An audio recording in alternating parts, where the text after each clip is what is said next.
கம்பன் என்னை உந்தன் கையில் தாங்கிடுவார், எனக்கென உன்னை நீயே மாற்றிடுவாய். கம்பன் முனை கட்டி கொண்டு பிந்தானாய்,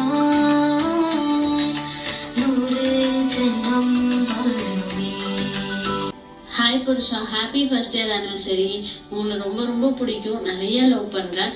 இதே மாதிரி நிறைய ஆனிவர்சரிஸ் நம்ம செலிப்ரேட் பண்ணணும். கம்மியா சண்டை போட்டுட்டு நிறைய லவ் பண்ணணும், நிறைய ஊர் சுத்தணுங்க கூட. தேங்க்யூ என் லைஃப்ல வந்ததுக்கு. உங்களை நான் அதான் ஹர்ட் பண்ணியிருந்தேன். I am so sorry.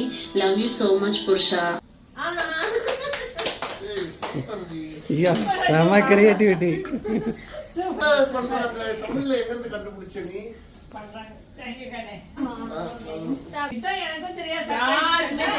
யாருக்குமே தெரியாது.